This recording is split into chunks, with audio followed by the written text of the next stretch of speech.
He targeted his co-workers and several officers, and this just in tonight. We're getting our first look at the shooter behind a suburban Chicago workplace rampage, an employee who police say was set to be fired today. Good evening, everyone. I'm Maurice Dubois. And I'm Christine Johnson, now on CBS 2 and streaming on CBSN New York. This shooting happened in Aurora, about 40 miles outside of Chicago. And when police responded to the calls of the active shooter, they were ambushed. Valerie Castro here now with more for us. Valerie. Well, Maurice and Christine, tonight 5 employees are dead and 5 police officers are recovering from gunshot wounds. Their injuries are non-life-threatening, and the Aurora police chief is crediting them with running towards the gunfire, risking their own lives to stop the gunman, Gary Martin. Tonight, we've learned Martin was about to be fired.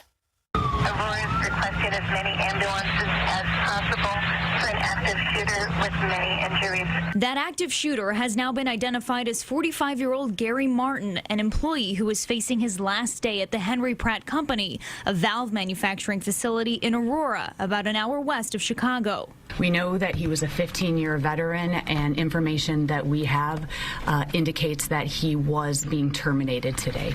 But before Martin's face and name were known, police raced to the scene in Aurora, arriving 4 minutes after the first 911 calls. One officer is reported down at this time, active shots being fired. At 1:28, officers arrived and were fired upon immediately. 2 of the initial 4 officers entering the building were shot. Additional officers began to arrive and were also fired upon.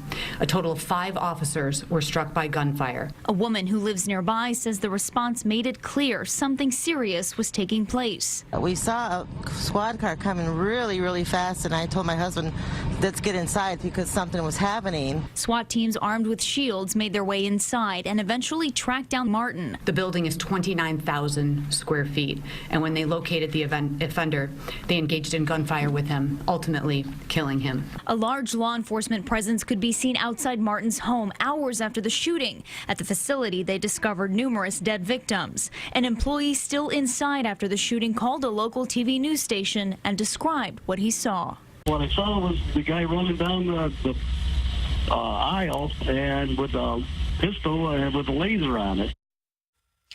Along with the 5 who died, police say a 6th employee was shot but has non-life-threatening injuries. This is the 39th mass shooting so far this year. Christine?